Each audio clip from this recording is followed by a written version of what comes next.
المشكله. هنا بقى لازم اخد خطوه لورا واقول يا ترى هو انا بسال على الشخص اللي مختاره ان هو يبعد عني ليه؟ ليه كل ما هو بيختار البعد انا بختار ان انا اسال عليه؟ في الحقيقه الدافع هنا ورا السؤال ان في فكره معينه مسيطره على عقلك، وهي فكره ان البعد بيترجم على انه رفض. الانسان ده بعد عنك فانت شخص مرفوض، فانت بالتبعيه شخص سيء، على الرغم ان البعد دوت ممكن يكون ملوش اي علاقه بالرفض خالص. ممكن يكون لاسباب تانية، زي ان الانسان دوت بيحب العزله، زي ان الانسان دوت ما عندوش استعداد ان هو يخش في علاقات وطيده، زي ان الانسان دوت ممكن تكون كميتكم مش ماشيه مع بعض. لكن هل معنى كده ان انت شخص مرفوض او ان انت شخص سيء؟ لا.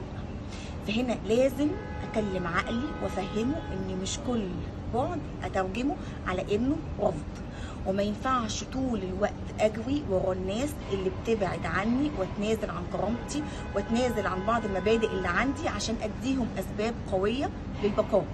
طول الوقت انبه عقلي ان انا شخص يستاهل ان الناس تفضل معاه لانه فعلا شخص كويس، وابتدي كده اعمل فوكس على نقاط القوه اللي عندي من غير ما اقدم مبررات اللي قدامي او ادي اللي قدامي اسباب قويه عشان اخليه يفضل معايا. اللي يبعد عنك اول مره اسال، تاني مره ادي لنفسك فرصه وصنف العلاقه وبرضه اسال، تالت مره ابعد واحفظ كرامتك واحفظ مبادئك.